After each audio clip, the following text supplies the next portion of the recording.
On November 5, 1968, Richard Nixon was elected the 37th President of the United States. Having lost a close one 8 years ago and having won a close one this year, I can say this: winning's a lot more fun.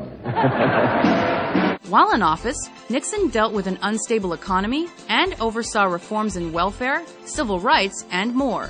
In foreign affairs, Nixon helped end the Vietnam War, re-established contact with China, and improved relations with the Soviet Union. In 1972, Nixon was re-elected in a landslide victory. However, his undoing was already in the works. The Democratic National Committee is trying to solve a spy mystery. It began before dawn Saturday when 5 intruders were captured by police inside the offices of the committee in Washington.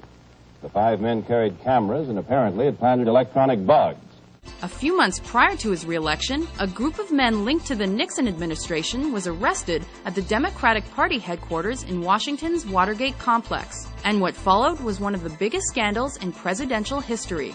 The Watergate scandal was revealed as a cover-up by the Nixon administration to hide involvement in illegal activities against their opponents. It ultimately led to Nixon's resignation from the presidency on August 9, 1974.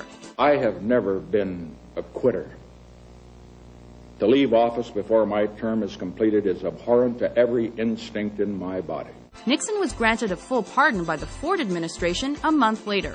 A few years later, he was paid $600,000 by British TV personality David Frost for a string of in-depth television interviews. Well, when the president does it, that means that it is not illegal. By definition. Exactly. Between 45 and 50 million people watched the Frost-Nixon interviews when they aired in 1977.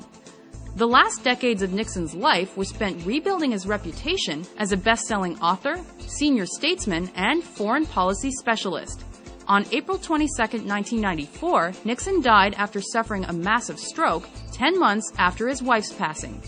He is remembered by many as the face of the embarrassing Watergate scandal. However, Richard Nixon's contributions to world peace also helped shape his legacy.